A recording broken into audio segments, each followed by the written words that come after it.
imitwaro 5 yanjye se cyangwa 50 byanjye nkagenda nkajya ku muhanda nkareba abana babayeho neza babayeho nabi bari ku street ese famille bayeho nabi famille nkaba nayigurira agafuka k'umuceri nkavuga ati kababeremo namwe mube mwiberaho mugendereho iyo minsi mikeya cyangwa se nkagenda ku muhanda nkavuga ati inzara irabishe muze mbagurire icyo kurya nasagura balance nkagenda nkabaguriramo icyo kwambara ese iyo nkoze gutyo nkatanga 1/10 cyanjye muri ubwo buryo mba nkoze nabi imbere y'Imana bibarwa bite biba bimeze bite icyo nicyo kintu nshaka kunsobanuriraho niba hari n'abantu tubikora kimwe mu nkurikiranye ndashaka ko uyu munsi duhinduka se cyangwe tugendere muri iyo nzira niba koko ariyo yenyayo ndashaka ko tumenya twige nicyo tubereyeho hano kano kanya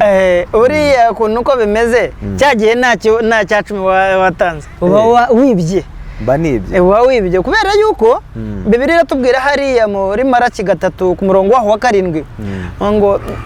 kuva mu bihe bya basogokuru no gushyira kuri uyu munsi duhora duteshwa ku murongo tukima Imana ibyayo ngo none tuyigeragereshe noneho turebe yuko itadukingurira imigisha yo mu ijuru noneho rero twebwe dufata bya bindi ibyakabaye by'Imana tukihindura ubumana tukabyihereza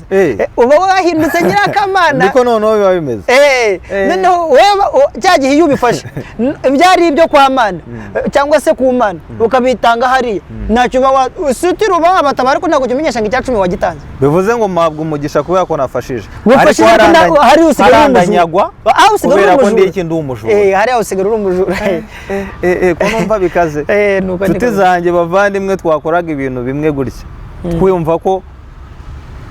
turi gukora neza n'Imana iri kutubabarira bivuze ngo tuba turi no kwiba